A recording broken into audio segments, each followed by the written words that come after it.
Di na mabilang ang ating mga tampuhan.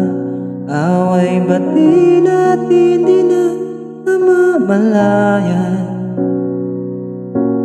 Eto tayo, ngunit sa huli palagi babalik pa rin sa yakap mo. Hanggang sa huli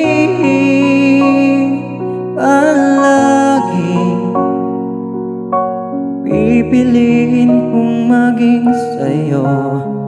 Ulit-ulitin man, nais kong malaman mong iyo